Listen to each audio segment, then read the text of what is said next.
Buenas tardes a todos, soy Juan Sebastián Beimüller, soy médico cardiólogo y especialista en medicina nuclear, trabajo en la ciudad de Rosario y primero que nada quiero agradecer al comité organizador de este exitoso congreso que me hayan invitado a participar. En la tarde de hoy estamos en el módulo 5 que se refiere a miocardiopatías e infecciones y tenemos el agrado de contar con 3 especialistas de primer nivel que nos van a dar 3 exposiciones. La primera de la doctora Teresa Mazardo Vega. Ella es profesora asociada en el Hospital Clínico de la Universidad de Chile. Es médica especialista en medicina nuclear y tiene una formación en cardiología nuclear y nos va a hablar del valor de la disincronía ventricular en las cardiomiopatías. Luego viene la doctora María Nazarena Pizzi. La doctora es argentina, ex residente de la Fundación Favaloro, actualmente adjunta y staff de la Unidad de Imagen Cardíaca del Hospital de Vall-d'Hebron de Barcelona. Ella se dedica especialmente a la cardiología nuclear y nos va a hablar de las imágenes de tecnecio en la sarcoidosis.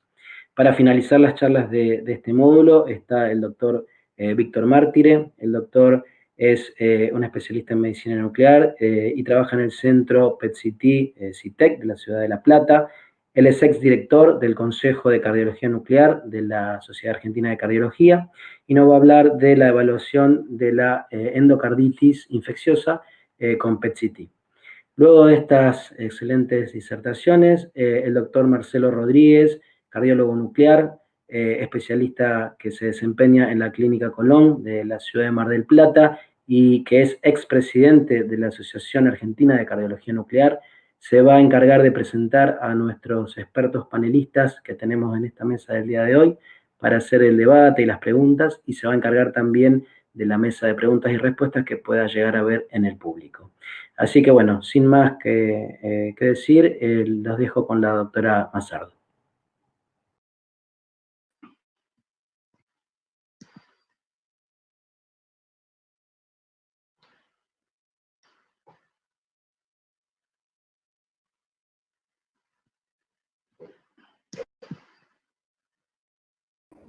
Adelante, Teresa. Hola, muy buenas tardes. Es un placer estar aquí con ustedes y agradezco que me hayan invitado a presentar en esta oportunidad mi experiencia, que no es demasiada, pero que ha sido importante en mi formación.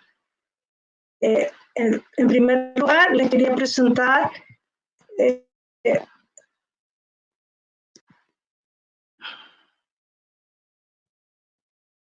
el título de mi charla es Utilidad del SPECT miocárdico en la medición de la sincronía ventricular en miocardiopatía. Como en general, el análisis de fase ustedes lo conocen, pero es importante recordar algunos conceptos. Luego veremos los métodos isotópicos, las condiciones con la disincronía, indicaciones de resincronización, experiencia con un protocolo Vision del organismo de energía atómica y otras experiencias y alternativas. En cuanto a los métodos isotópicos para evaluar la sincronía de la contracción, nosotros sabemos que, basado en el análisis de las ondas cíclicas de Fourier, que ya se usaba desde los años 80, tanto en la tribulografía de primer pasaje como en la de multigatillado, una onda que es sumada de un ciclo cardíaco tiene fase, y, que es en el tiempo, y amplitud, que es en la altura de la intensidad de la contracción, en este caso en cada píxel. Y sincronía se define como la diferencia temporal entre la activación y la contracción entre los varios segmentos del VEI, del ventrículo izquierdo. En el análisis de fase sistólico, nosotros podemos evaluarlo con la perfusión miocárdica. Actualmente el SPECT de miocardio permite evaluar tanto la fase como la contracción en sístole y en diástole. Un pic normal de contracción sistólica debe ser angosto como este, y uno anormal se puede ver ensanchado. Hay programas comerciales disponibles, que es, por ejemplo, el SynTool del doctor Ernie García o el programa del doctor Germano FaceTool, que tiene el concepto de entropía. Los dos se pueden utilizar y hay algunos otros. Ahora, ¿qué pasa con la contracción cardíaca? Se altera con bloqueos de rama, tanto izquierdo como derecho, con infarto, con remodelación cardíaca, con marcapasos, con revascularización y con miocardiopatías de diverso origen. Esta alteración de la sincronía que se mide con la desviación estándar y el ancho de banda del histograma de fase se correlaciona bien con otros parámetros como los volúmenes ventriculares, la fracción de eyección y también los parámetros diastólicos. Y en estrés la sincronía del ventrículo mejora, la gente normal, y con isquemia empeora. Y con protocolos de ejercicio se puede detectar precozmente. Ahora, en cuanto a la terapia de resincronización cardíaca, hay definición e indicaciones.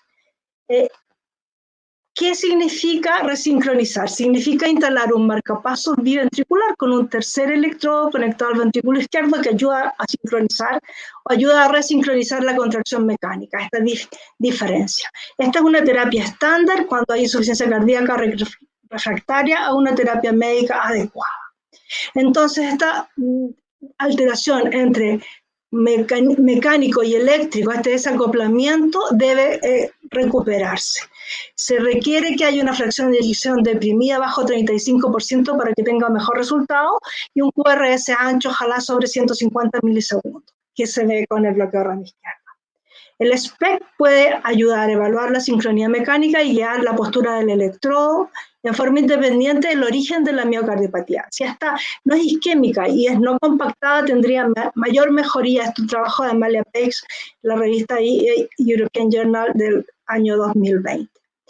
Hay un porcentaje importante, incluso mayor al 30%, que no tiene buen éxito esta terapia. Se ha visto que para que tenga buen éxito tiene que haber menos del 50% del ventrículo izquierdo con necrosis, o sea, debe haber poca infarto, y que haya una factibilidad técnica de ubicar el cable, el electrodo. Siempre debiera evaluarse la sincronía en un SPECT. Acá tienen un caso en que se le puso resincronizador y desfibrilador implantable como mejora y ustedes pueden ver que disminuye el tamaño del ventrículo izquierdo y ese paciente no tuvo eventos a largo plazo. Las guías europeas del 2016 recomiendan con 1A, recomendación 1A, cuando haya mayor de 150 milisegundos de QRS, bloqueo de rama izquierda y fracción de eyección bajo 35. Para mejorar los síntomas y reducir la mortalidad. Ahora, con los datos estándar del SPECT de reposo, nosotros podemos evaluar esta sincronía intraventricular y podemos evaluar si hay mejoría funcional, pero que haya disincronía no implica que haya buena respuesta. En el programa Emory pueden ustedes ver en forma de cine, bastante fácil, como una especie de flat o agua negra que ustedes pueden mirar, que la última parte donde está significa el último sector que se contrae. Tienen acá hacia la derecha los valores estándar y el ancho de banda, que son los que se evalúa. Ahora, se considera dos valores estándar, más o menos el promedio, lo normal, pero la media normal es 15 y se ha visto que gente que tenga ancho de banda mayor de 135, la desviación estándar mayor de 43, respondería mejor a la terapia. Este es un trabajo que quería mostrarles, en que la mayoría de los cardiólogos ubican en los segmentos laterales el electrodo, pero también se puede poner en otras zonas. Si se pone en el septum o en el ápex no es útil, no es tan útil. Y se ha visto que haya concordancia del último segmento que se contrae con la postura del electrodo, hay mejor resultado. Hay varios trabajos, incluso modelos animales con disincronía diastólica, como este trabajo Shang, que es reciente, en que se ha visto que importa dónde se ubica el electrodo. Entonces, la recomendación óptima para insertar el electrodo es que sea el segmento viable de contracción más tardía, o si no se puede, por lo menos a 10 grados, no más de 10 grados del sitio óptimo, o si no, los segmentos más adyacentes, pero no más lejos que eso. Dentro de la experiencia en que yo tengo, es un proyecto del organismo de energía atómica que se llama Vision, en que evaluamos hasta 6 meses pacientes que cumplieran criterios de bloqueo de rama y fracción de eyección bajo 35, en que tenían como outcome primario mejoría en cualquiera de estos factores, mejoría funcional, reducción del volumen de fin de sístole, disminución de la FEBI y de la test de marcha, en 5 puntos, y se vio que la mejoría de la disincronía sistólica mediante la desviación estándar predecía los resultados clínicos de estos pacientes. Los operadores estaban ciegos a los resultados de la terapia. Acá hay un ejemplo de un paciente chileno que tenía una desviación estándar de 29 y post-terapia bajó a 16 grados. Además de los superrespondedores, también hay una disminución importante. La disincronía post-implante en los respondedores fue mucho mejor mayor la mejoría y esta ausencia en ausencia de diabetes, de enfermedad coronaria y de hipertensión arterial. Eso fue asociado a la superrespuesta. También con la terapia resincronización mejora la alteración septal en forma importante. Especialmente, ustedes pueden ver cómo se angosta el pic acá post-terapia. Y esto, los con respuesta favorable tenían mejor engrosamiento septal. Por último, también se puede hacer un análisis de la fase diastólica, del llenado ventricular con una utilidad menos conocida. La sincronía sistodiastólica se asoció a mejoría de la función ventricular. Y lo diastólico también podría tener un mejor valor pronóstico a 6 meses. Aquí hay una discordancia cuando en un no respondedor en que el electrodo se situó en la zona que no era la última en contraerse ni relajarse, y acá un paciente que sí mejoró, con mejor mapa de fase diastólico. Y también que en el tiempo los respondedores tuvieron mayor sobrevida. En cuanto a técnica, control de calidad y reproducibilidad, es importante ajustar bien, yo sé que ya tuvieron una clase anteriormente, ajustar bien la base y el ápex, tener un conteo suficiente, tener la curva de conteo adecuada en el programa Emory, y además debe saberse que esta es una técnica reproducible, como también dentro de los trabajos del organismo se vio.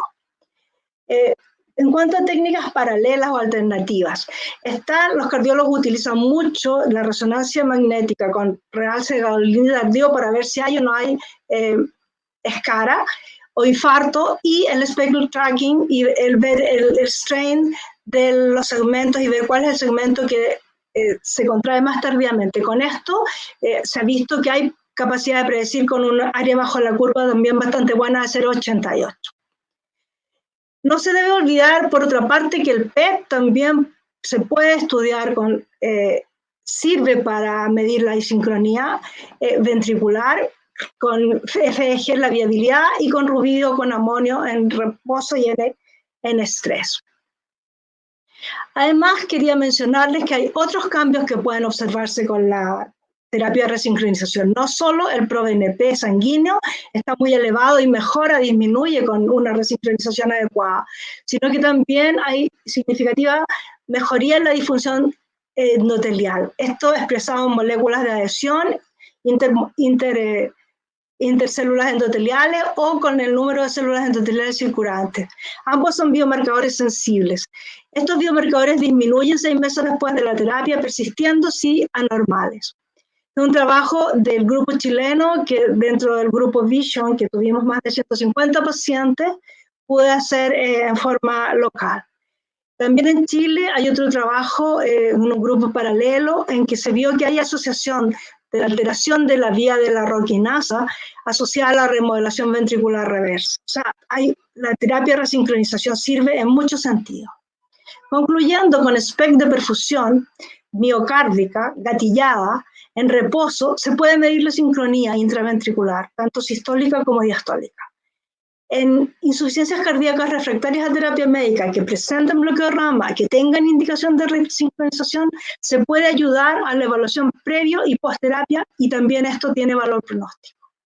Reconocer previamente, antes de la terapia, cuál es el segmento contráctil y cuál es el último segmento que sea contráctil y viable, porque si ustedes colocan el electrodo en un segmento no viable, no va a haber buena respuesta.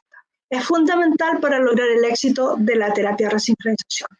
La ventaja del SPECT de reposo que lo permite en una sola técnica. Es una herramienta reproducible que no tiene alto costo, que es relativamente simple, que requiere control de calidad, así como cierto entrenamiento para su interpretación.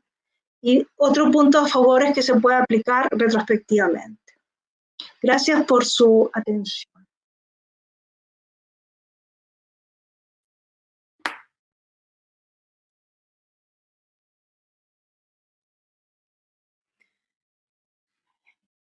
Hola, buenas tardes para vosotros, buenas noches para mí.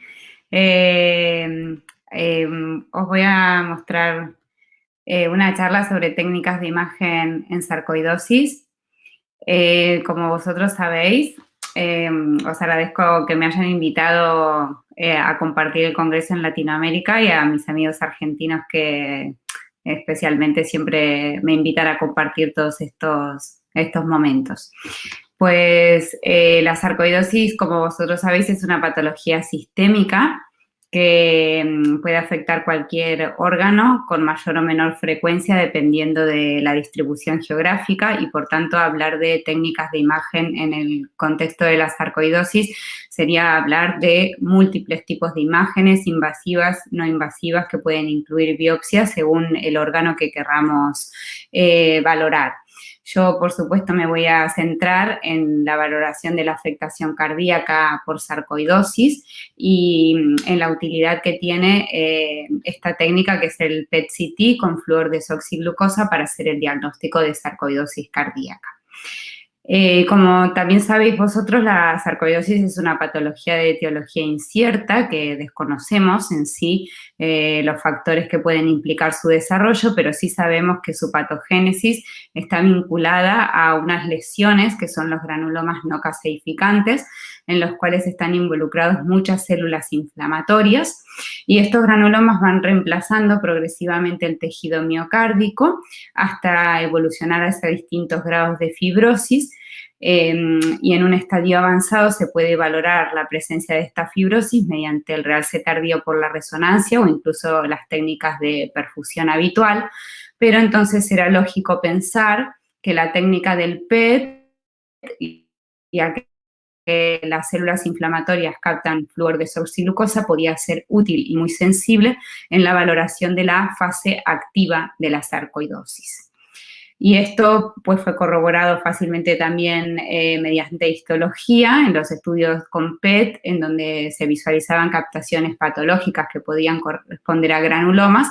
Se realizaron biopsias en los pacientes y se ha podido corroborar que hay una buena correlación de la técnica de imagen con lo que encontramos en la histopatología. Entonces, como primer concepto que quiero comentar es que la sarcoidosis cardíaca hace unos años era una patología muy subdiagnosticada y que gracias a la utilización de las imágenes cardíacas, tanto la resonancia como el PET, en los últimos años hemos podido mejorar mucho el diagnóstico, y esto lo vemos reflejado si en el PubMed miramos la cantidad de publicaciones en los últimos años sobre esta patología, que también va creciendo en forma exponencial. Entonces, hace años solo podíamos valorar pacientes que tenían un compromiso cardíaco clínico. Veíamos estos pacientes a veces en programas de trasplante cardíaco porque solo detectábamos los pacientes que tenían una afectación extensa y que correspondían al 2 al 5% de los pacientes con sarcoidosis. Mediante la utilización cada vez más frecuente tanto de la resonancia como el PET, hemos ido viendo que es fácil detectar la afectación subclínica y que esta es mucho más frecuente de lo que se pensaba y que puede incluso estar presente en casi hasta el 80% de los pacientes con sarcoidosis a nivel sistémico. No obstante, los cardiólogos nos hemos emocionado bastante con estos hallazgos y comenzamos a publicar una patología que era la sarcoidosis cardíaca aislada. Hemos pensado que con una frecuencia relativamente alta el corazón podía estar comprometido de forma aislada sin que hubiera sarcoidosis sistémica. Entonces, aparte de esto, también algunos trabajos describen que el compromiso cardíaco aislado podría tener hasta características particulares o peor pronóstico. Entonces, yo tengo la suerte de trabajar con un grupo multidisciplinario de radiólogos que siempre me preguntaban si realmente creía que la sarcoidosis cardíaca podía existir en forma aislada de forma tan frecuente, o esto igual no era totalmente cierto, y a lo largo de la experiencia hemos ido viendo que realmente la sarcoidosis cardíaca es parte de una enfermedad sistémica y que es muy raro encontrarla en forma aislada y que siempre debemos buscar la afectación extracardíaca, que es realmente bastante esencial para hacer el diagnóstico de sarcoidosis a nivel cardíaco. Total que, como concepto, lo que quería dejar un poco claro es que cuando tenemos un paciente con sarcoidosis, sí que tenemos que pensar que la afectación cardíaca puede ser más frecuente de lo que creemos y favorecer su diagnóstico. Pero, por otra parte, cuando encontramos una afectación cardíaca, por ejemplo, por la resonancia magnética sugestiva de sarcoidosis, tenemos que hacer el otro razonamiento y pensar que la afectación de otros órganos, que el diagnóstico de sarcoidosis sistémica será nuestra principal herramienta para hacer que el diagnóstico de la afectación cardíaca por sarcoidosis sea altamente probable. La forma aislada existe, pero nos vemos obligados también a descartar, como os comentaré más adelante, alguna otra alternativa diagnóstica, y es bastante infrecuente de encontrar la afectación solamente del corazón sin otra patología, otros órganos afectados. Entonces, tenemos que tratar de evitar de pasar de esta situación de subdiagnóstico a un sobrediagnóstico de sarcoidosis cardíaca, como estamos viendo un poquito en estos últimos años, y pensar entonces que el dato más específico de la presencia de sarcoidosis cardíaca es tener realmente el hallazgo de sarcoidosis a nivel extracardíaco. Como manifestaciones clínicas o situaciones en las que podemos tener que pensar que un paciente está afectado por sarcoidosis es cuando encontramos arritmias, afecta mucho el tejido de conducción, sobre todo trastornos de bloqueo AV y arritmias, y en un poco menor frecuencia, pero lo compromete también el miocardio, va haciendo evolucionar hacia zonas de fibrosis y produce disfunción ventricular e insuficiencia cardíaca. No hay ningún test diagnóstico definitivo ni específico, siempre nos planteamos una vía histológica, que si bien es muy específica, es poco sensible porque es una patología parchada, difícil de detectar con biopsias, y luego una vía de diagnóstico clínico en los pacientes que tienen sarcoidosis extracardíaca cuando encontramos criterios clínicos o de imagen que nos sugieran afectación cardíaca. Como sabéis también, los japoneses han estudiado mucho esta patología. Su principal causa de mortalidad por sarcoidosis es la afectación cardíaca, por lo tanto han sido de los pioneros en desarrollar criterios de diagnóstico y los han actualizado en el 2017 y las captaciones por el PET y el RALSE tardío en la resonancia han pasado a ser criterios mayores de diagnóstico. También los arritmólogos, porque como os digo, es muy frecuente la afectación del sistema de conducción y las arritmias, también ellos han estado bastante interesados en fomentar su diagnóstico y también tienen unas guías bastante instructivas y plantean distintas situaciones en donde recomiendan la utilización del PET para hacer screening o diagnóstico de sarcoidosis. Hay documentos de consenso en donde nos explican que tanto el PET como la resonancia son las dos imágenes que podemos utilizar para hacer el diagnóstico. La resonancia con la capacidad de detectar realces tardíos sugestivos de sarcoidosis y también puede detectar la fase inflamatoria a modo de detección de edema, y el PET sabemos que detecta actividad inflamatoria en mayor o menor medida asociada a defectos de perfusión que podrán ser reversibles o fijos ya en una fase más evolucionada de disfunción ventricular. Esto es un metaanálisis que agrupaba los principales trabajos del PET para mostrarles simplemente que tiene una buena sensibilidad y una buena especificidad. Y son pacientes que, al ser poco frecuentes, también son susceptibles de ser estudiados por ambas pruebas.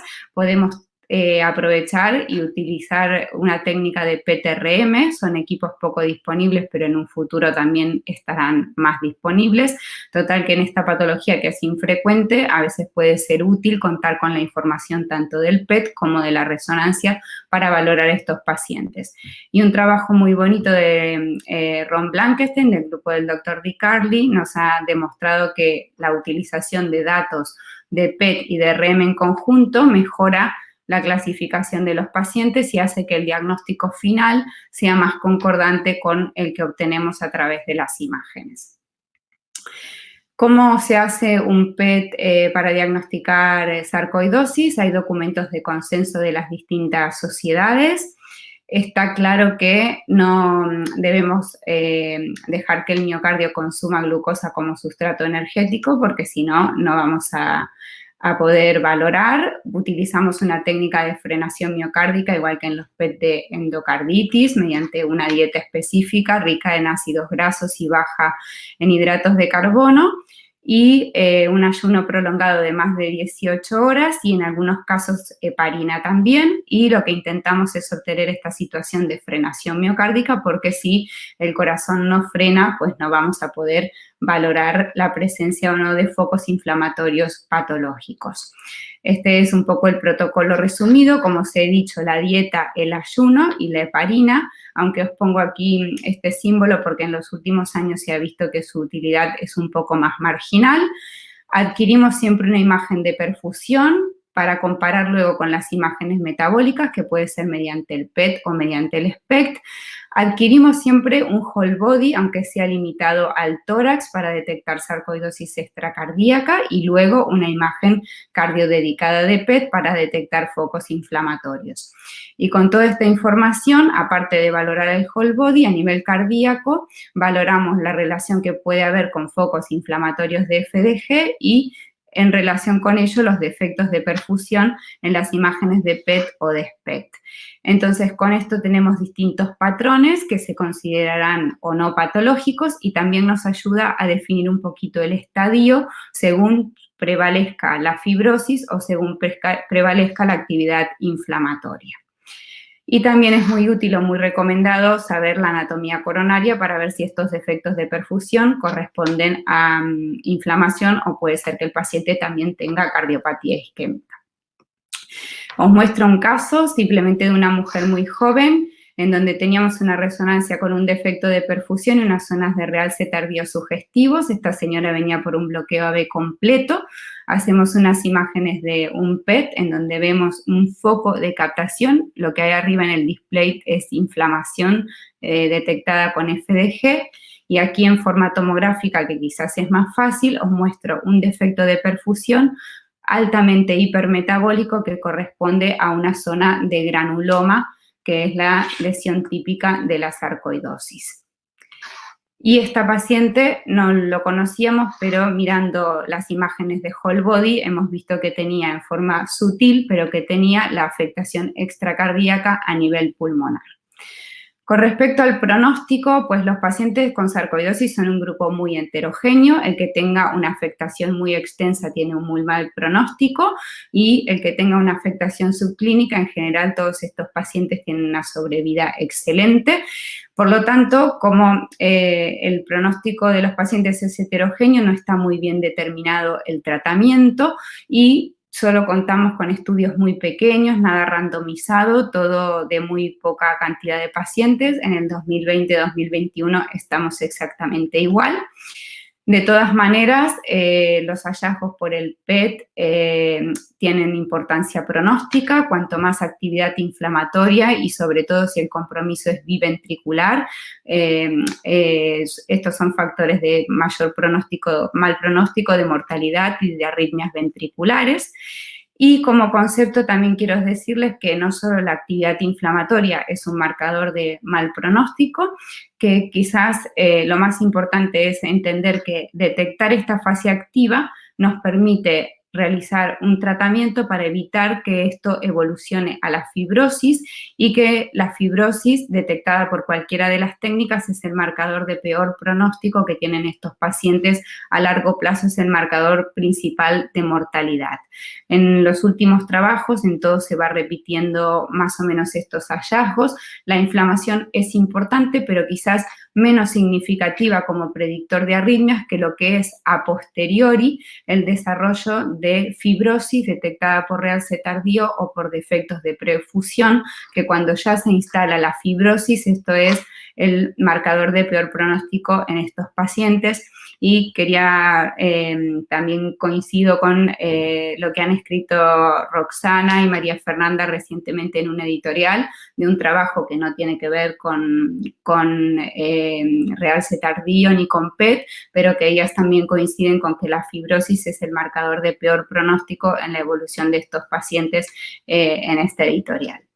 Por lo tanto, la detección de actividad metabólica en un PET para diagnóstico de sarcoidosis es indicación de tratamiento con el objetivo de evitar la evolución a la fibrosis, y os muestro un caso de un paciente nuestro, simplemente para que vean lo que es una respuesta al tratamiento. Este paciente tenía un realce tardío sugestivo de sarcoidosis, hicimos un PET-TAC, se ve aquí un precioso granuloma a nivel septal, tenía también afectación extracardíaca y después de 8 meses de tratamiento vemos cómo toda esta actividad inflamatoria mejora y prácticamente desaparece. Por lo tanto, el PET se ha incluido otra vez ahora en algoritmos diagnósticos de seguimiento para ver cómo se reduce la actividad inflamatoria con el tratamiento y veremos si esto tiene o no tiene utilidad en los próximos años. Ya para acabar, quisiera nada más traer alguna novedad con respecto para evitar el sobrediagnóstico también de la sarcoidosis. No es la única patología inflamatoria que puede captar en un PET-CT, por lo tanto hay que pensar también en otros diagnósticos diferenciales. Los pacientes con miocarditis pueden tener focos de captación de FDG y estamos viendo cada vez más a menudo que la displasia ritmogénica parece ser también una patología que puede tener episodios de inflamación y que puede generar captación y que es otro diagnóstico diferencial de esta patología, por lo tanto pensar que puede haber diagnósticos diferenciales. Y esto me ha pasado a mí particularmente en el 2016 en un paciente de 45 años que era médico. Hicimos una resonancia y un PET-TAC por sospecha alta de sarcoidosis cardíaca y lo rotulamos de esta patología, de sarcoidosis cardíaca aislada, porque el paciente no tenía ninguna afectación de otros órganos. Luego empezamos a hacer PET-CT en otras patologías como la displasia ritmogénica y hemos ido viendo que hay otras patologías que pueden captar. Y entonces, en el 2020, ya bastante años después, pensamos, igual este paciente no tenía una sarcoidosis cardíaca, tenía otra patología inflamatoria, no había ningún hallazgo de sarcoidosis sistémica, todas estas patologías pueden responder a corticoides porque le hemos dado tratamiento y no biopsiamos a estos pacientes para estar seguros de si tienen o no tienen un granuloma o puede corresponder a otro tipo de miocardiopatía. Por lo tanto, este es un paciente que nosotros vimos durante muchos años, rotulado de sarcoidosis cardíaca y que varios años después pensamos que igual es otra patología. Entonces, como conclusiones o mensajes, para hacer un PET-CT en sarcoidosis es indispensable preparar al paciente para obtener una frenación miocárdica adecuada. El PET es una técnica altamente sensible para el diagnóstico, sobre todo de la fase activa de la sarcoidosis. Nos sirve en el momento del diagnóstico, en el momento del tratamiento y del seguimiento. Hemos de comparar siempre defectos de perfusión y fibrosis con el metabolismo porque el hallazgo de la fibrosis es un marcador de pronóstico importante y también animo a que cuando estemos frente a un posible diagnóstico de sarcoidosis cardíaca intentemos hacer biopsias para confirmar el diagnóstico. Pues esto es todo. Muchas gracias.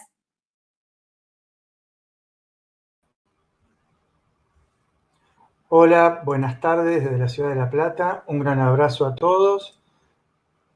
Muchísimas gracias al Comité Científico y Organizador por la invitación. Debemos decir de la endocarditis que a pesar de los avances en tratamiento y tecnologías, y en particular la protésica, persiste aún con una elevada morbimortalidad de causa multifactorial. Dentro de estas causas está la infección persistente. Y además es una patología que debe tratarse en grupos de médicos, HER-TEAM, ENDO-TEAM. Además estamos en la época de la multimodalidad de imágenes y la integración de las mismas. Respecto de las imágenes, la ecocardiografía en sus dos formas, transtorácica y transesofágica, son la llave inicial del diagnóstico para sensibilizar los hallazgos clínicos y por sobre todo el concepto que son complementarios y no antagónicos con el PET-TC. ¿A quiénes les vamos a indicar un estudio molecular de PET-TC ante la sospecha clínica de endocarditis? A todo paciente que tenga implantada una prótesis vascular o algún tipo de dispositivo, marcapaso, resincronizador o de apoyo hemodinámico. Recuerden que muchos de estos enfermos ingresan en el grupo de fiebre de origen desconocido, donde los hemocultivos repetidos y/o los ecocardiogramas repetidos son o negativos o no concluyentes. Hemos hecho una buena curva de aprendizaje en los últimos años, logrando una más que aceptable sensibilidad y especificidad general para endocarditis, y en particular para la endocarditis de válvula protésica, con un aceptable equilibrio de sensibilidad y especificidad por encima de 0,80, lo que es muy bueno para la técnica molecular. Pero, sin embargo, en el último registro de Euroendo que cerró en el 2018, solo un pequeño porcentaje de pacientes que tenían indicación del PET-TC recibieron este estudio. Esperemos que en los próximos 3 años esta pequeña cifra suba de forma significativa. Además, el PET-TC se fue reposicionando en lugares y en áreas donde no estaba inicialmente en el 2015. Lo mismo que para la ecografía 3D transesofágica. ¿Para qué le voy a indicar un estudio de PET-TC a un paciente donde sospecho endocarditis? Fundamentalmente para disminuir el inaceptable y elevado porcentaje de endocarditis posible o probable, que en muchas series está entre el 40 y el 50%, y es un determinante mayor de mortalidad. Con la adición de la técnica de imagen y el trabajo en equipo y el consenso de expertos, esto se puede bajar de forma significativa. La ventaja no es solo individual para el paciente, sino que tiene alto impacto en salud pública. Recuerden que es una patología de relativa baja prevalencia, pero elevada mortalidad y alto gasto en salud. Además, el concepto de precocidad aplica para las técnicas de PET-TC en endocarditis y está en concordancia para la imagen molecular. Las imágenes moleculares preceden a los cambios funcionales y estructurales. Muchos de estos estudios son francamente patológicos y positivos antes de la aparición de síntomas, como soplo nuevo, desprendimiento de prótesis o fallo de bomba. ¿Cuándo voy a indicar un estudio de PET-TC en un paciente en que se sospecha endocarditis protésica? En cualquier momento. Hay endocarditis protésicas precoces y es verdad que nos vamos a encontrar, si lo estudiamos muy cerquita de la operación, con un territorio inflamatorio. ¿Qué nos va a ayudar en forma orientativa? Bueno, la intensidad y el tipo de captación. Si bien no está aceptado, no hay una normativa, el SVmax marca una línea de corte en los diferentes trabajos, en promedio, por encima de 5.5 o 6, es más probable que sea infección, y por debajo de este valor es más probable que sea inflamación. Les voy a mostrar ambos escenarios extremos que son útiles desde el punto de vista pedagógico. Cuando sospechamos que es inflamación, cuando la captación, la actividad metabólica es moderada, por debajo de 5, cuando su distribución es homogénea y difusa alrededor de la prótesis, cuando no va más allá del plano de la prótesis y la sutura, y cuando en la angiotomografía del estudio híbrido no evidenciamos una lesión anatómica significativa. Vamos al otro extremo. Cuando sospechamos que puede ser infección, cuando la actividad metabólica es intensa, un sub de 6, 7, 8, 10 o mucho más, cuando la distribución es heterogénea, focal, extensa, en parches, cuando la captación va más allá de la sutura y la propia válvula, y cuando en la tomografía ya vemos daño anatómico, vegetación, fístula, colección, absceso, etc. Es verdad que existen enfermos grises, intermedios y de difícil diagnóstico. Además tenemos confundidores, dentro de los más frecuentes, el tipo de adhesivo que se utiliza, algunas marcas de válvulas y el propio tratamiento antibiótico que recibe el paciente.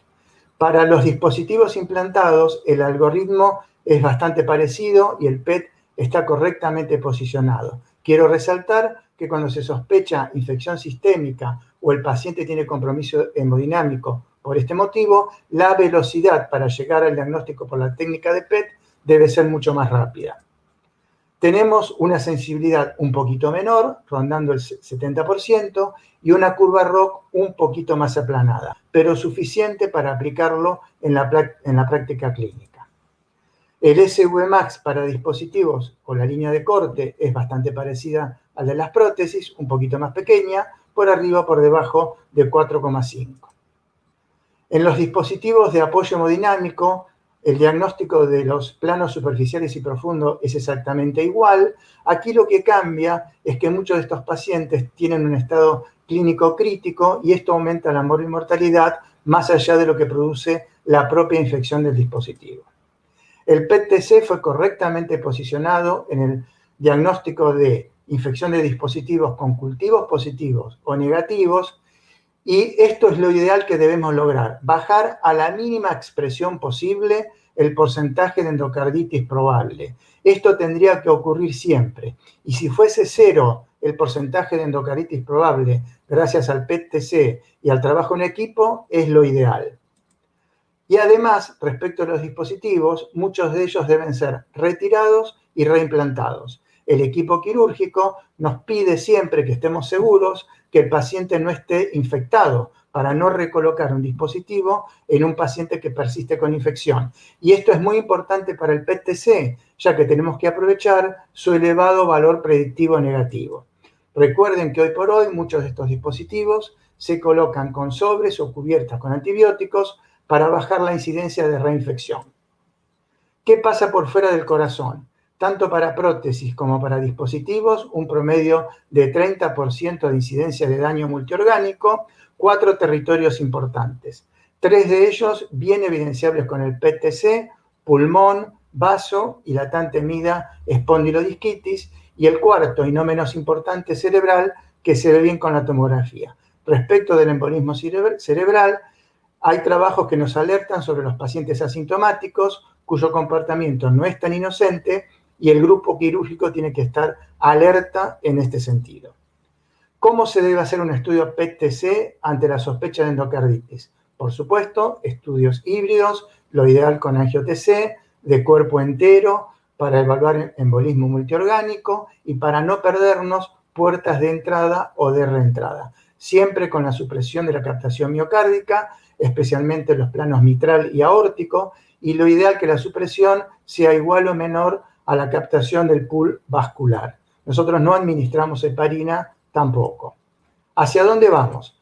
Vamos hacia la evaluación de otro tipo de prótesis, especialmente las colocadas por vía transcatéter, 0,5 a 2,8% por año de incidencia de endocarditis en posición aórtica, mitral o pulmonar, suturas de Jones, Amplatzer, cualquier dispositivo colocado intratorácico lo podemos diagnosticar si está infectado con el PET-TC. Y una buena noticia, que ya se están publicando los primeros números a través de la eficiencia del PET-TC para disminuir el porcentaje de endocarditis probable o posible en los dispositivos colocados por esta vía. Esto es una noticia excelente para nuestro método. Respecto de la endocarditis de válvula nativa, es correcto que tiene una muy baja sensibilidad, no supera el 40%.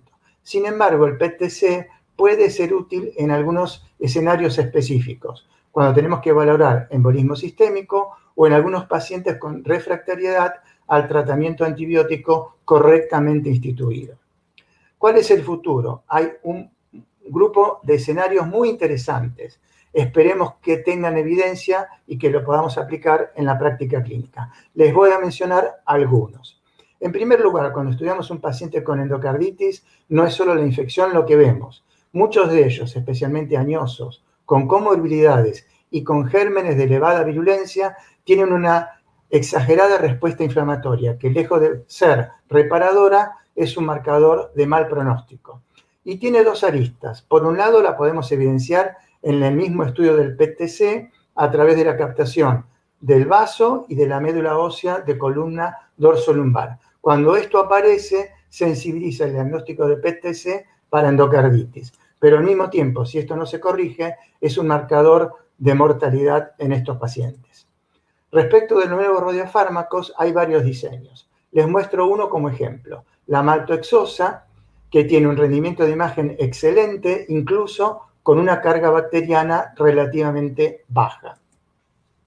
Respecto de la especificidad del radiofármaco, hay 6 o 7 gérmenes que producen endocarditis que se están marcando con radiofármacos distintos de la FDG. Y a modo de ejemplo les muestro el más temido de todo, el Staphylococcus aureus, que se marca mejor con FDG 6-fosfato que con FDG convencional.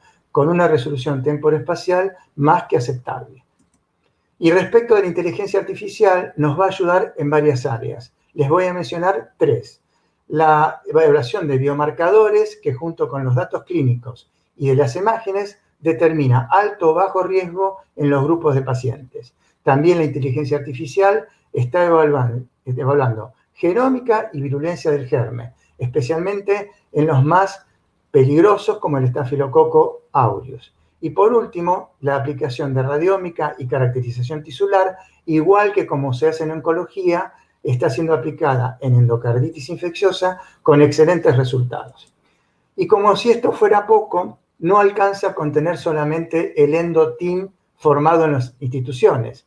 Muchos grupos en Estados Unidos dicen que el funcionamiento del EndoTeam tiene que ser normatizado. Y muchos de ellos utilizan herramientas de la norma ISO 9001 para corregir errores, para generar normas y para ir produciendo un seguimiento más adecuado y generando gestión de calidad en la asistencia y el seguimiento de estos pacientes. O sea que tenemos multimodalidad de imágenes, integración de imágenes, inteligencia artificial y la aplicación normativa regulada ISO 9001 para el trabajo en endocarditis para lograr bajar la elevada mortalidad. O sea que tenemos mucho trabajo para el futuro.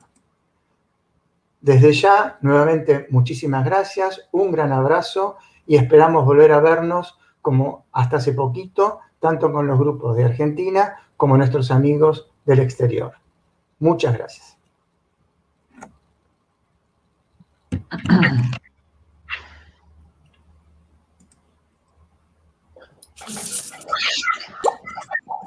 Bueno, muchísimas gracias. Está casi de más felicitar a los expositores por sus brillantes charlas. No hay mucho tiempo, pero me gustaría dar lugar a los panelistas para que formulen alguna pregunta. Contamos con la presencia de la doctora Neiva Maciel, quien es médica cardióloga nuclear, que se desempeña como staff en el Hospital Argerich y en la Clínica Basterrica. La doctora María Fernanda Megani, que es también cardiólogo nuclear y staff de Diagnóstico Maipú y de IADT. Y el doctor Matías Gómez, que trabaja en La Plata en el Servicio de Cardiología Nuclear del Hospital San Juan de Dios. Bueno, quisiera pedirle a Neiva si tiene alguna pregunta. Hola, bueno, en primer lugar, felicitar a los expositores por las excelentes conferencias. Y bueno, quería hacer un comentario y hacer una pregunta a la doctora Teresa Mochardo. Primero, felicitarla por los excelentes trabajos que han desarrollado ella y muchos otros que participaron de muchos trabajos. Y es más que nada con relación al análisis de la sincronía diastólica. Yo sé que con relación a la sincronía sistólica hubo muchos trabajos y mucho empeño en eso, pero que se está desarrollando un campo más interesante quizás en el tema de la sincronía diastólica, que también hubo trabajos que en las mujeres hay alguna alteración más interesante, como que un desvío estándar en el histograma, y hay alguna alteración más que se refiere a las mujeres, por decir, ¿no? Entonces, se podría trasladar eso quizás para evaluación de la disfunción microvascular, por toda la alteración microvascular que afecta más que nada a mujeres y también a todos los pacientes que tienen muchos factores de riesgo, que ahora con relación al Doppler tisular están desarrollando técnicas como para evaluar eso. ¿Sería adecuado y es posible a futuro trasladar ese campo, esa experiencia para ese grupo de pacientes, para entender un poco mejor el INOCA, todo lo que es la disfunción microvascular? Esa es mi pregunta, y si tiene algún comentario al respecto. Me parece una postura interesante plantear que las mujeres pudieran tener una disfunción una disfunción de sincronía aún mayor que los hombres. Yo creo que es un campo que no está estudiado, que no está claramente establecido todavía, pero es fácil realizarlo. O sea, habría que ver, eso sí, si responden más o menos a la terapia, porque en condición basal pueden tener más alteración, pero sería más importante saber si responden más o menos. El punto es que hay menos mujeres sometidas a terapia de resincronización en general. Por lo menos en nuestro grupo no eran tantas las mujeres. Yo creo que no tengo una respuesta. En el grupo chileno nosotros pudimos estudiar como 30 pacientes y vimos que todos tenían disfunción endotelial y que todos disminuyeron cuando tenían terapia útil. Entonces, habría que hacer subgrupos y revisar. Yo no lo revisé. En mi grupo se las había más disfunción en mujeres, pero tal vez el N es pequeño. Hacerlo en grande no es tan simple porque es costoso efectuar las pruebas de disfunción endotelial directamente, pero se podría plantear en un proyecto. Pero voy a revisar los datos, a lo mejor podría presentarlos en alguna parte. Muchas gracias. Respecto a lo diastólico, en realidad fue un grupo de los investigadores que hizo la parte diastólica. Yo personalmente tuve la opción porque el software de Emory tiene diastólico ahora, pero la última versión. Yo tuve acceso un tiempo, en este momento estoy pidiendo que me abran el acceso diastólico para poder evaluar también esa parte. Pero creo que es un campo abierto. Gracias por la pregunta. Muchas gracias, Neiva, y muchas gracias, Teresa. Ahora quería preguntarle a la doctora María Fernanda si tiene alguna pregunta para alguno de los expositores, por favor. Sí, yo quería preguntarle más que nada a la doctora Pizzi, que ella recalcó la importancia de la dieta, ¿sí? De la preparación que tienen estos estudios, ya que si no hay preparación, el estudio es ininterpretable. Y pese a insistir en la preparación, hay un alto rédito, ¿sí? De estudios que tampoco se pueden interpretar. ¿Ustedes están trabajando con otros radiofármacos o en investigación para poder pasar este paso, ¿sí? Y no requerir de tanta demanda del paciente y de tanta preparación? Y si están trabajando con eso, ¿qué resultados tienen en las imágenes y se los pueden homologar a la utilización del FDG? Bueno, la verdad es que particularmente en mi centro trabajamos con FDG, no trabajamos con otros fármacos, y nosotros sí que hemos hecho como bastante esfuerzo en ordenar el tema de la dieta con los pacientes. Hemos trabajado con el equipo de nutrición del hospital y entonces diseñamos una dieta para el paciente ingresado, una dieta para el paciente ambulatorio, con unos menús específicos que el paciente tiene que comer. Eso sí o sí. Tenemos un día 1, un día 2, un día 3. Entonces, con eso, el paciente sí que sigue un poco más las normas porque ya tiene como lo que tiene que comer en forma concreta. No es, puedo comer esto, puedo no comer lo otro, y se pierde en una lista de lo que sí, lo que no, sino que nosotros optamos por esta opción. Lo hicimos con la gente de nutrición, una dieta para un día 1, 2 y 3, porque en general para la sarcoidosis le damos 3 días de dieta hipergrasa, y luego el ayuno de 18 horas, que es bastante sencillo porque le decimos que el último día haga la cena a las 6 de la tarde, y a partir de ahí, que come a las 6 de la tarde por última vez, ya no vuelva a comer más nada hasta que viene a hacerse la exploración.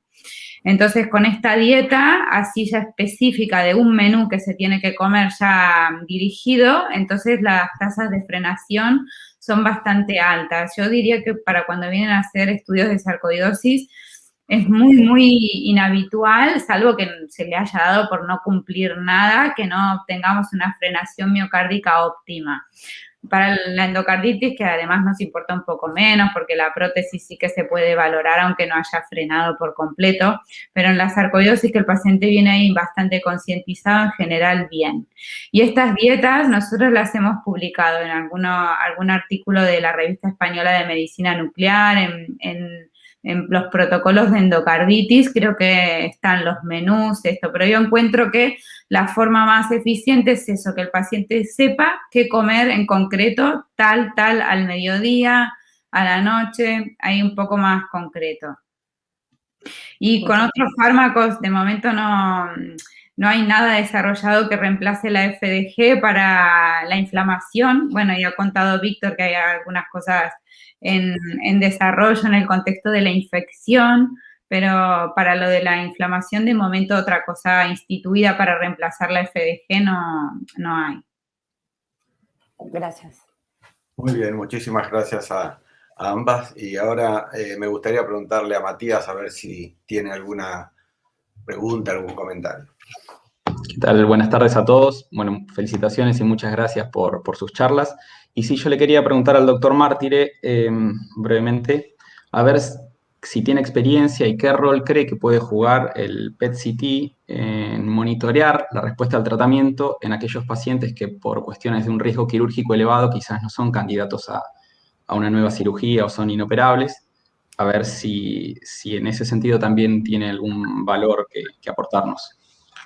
Sí, no todos los pacientes tienen que ser monitoreados con el PTC. Y una cosa importante es que cuando lo vamos monitoreando, me ha tocado estudiar pacientes con el PET para monitoreo de tratamiento, pero si el tratamiento es efectivo, hay que tener mucho cuidado porque lo que vamos viendo es una atenuación del SV. Se convierte en un patrón infeccioso, en un patrón inflamatorio. Pero lo que está ocurriendo es que la antibiótico-terapia está siendo efectiva. Sí. Me ha tocado en tratamiento de endocarditis de válvula nativa. En La Plata hay muy buenos ecocardiografistas y sí, vos estás en un lugar excelente donde no tenemos problemas con la ecocardiografía en la endocarditis de válvula nativa. Pero me han derivado pacientes por dos motivos. Por la sospecha de embolismo sistémico y por lo que vos mencionás. Ciertos aspectos clínicos de refractariedad del tratamiento para poder certificar que es efectivo. Tenemos pocos casos, obviamente, pero sí, me ha tocado evaluarlo. Pero no en todos, ¿eh? No es necesario en todos los pacientes. Bien, lo que hay gracias. que estar atento es que la respuesta de la captación, si el tratamiento es efectivo, cuidado con eso, se va atenuando, el sub va siendo cada vez menor. Muchas gracias a ambos. Tengo una pregunta del público muy rápido porque estamos en horario. Es para la doctora Teresa Mazzardo. Me preguntan si a todos los pacientes que son pasibles de resincronización se les debe hacer una evaluación con gated SPECT, con el análisis de fase. Yo no creo que a todos, o sea, es un ideal, sería óptimo que lográramos implementar técnica.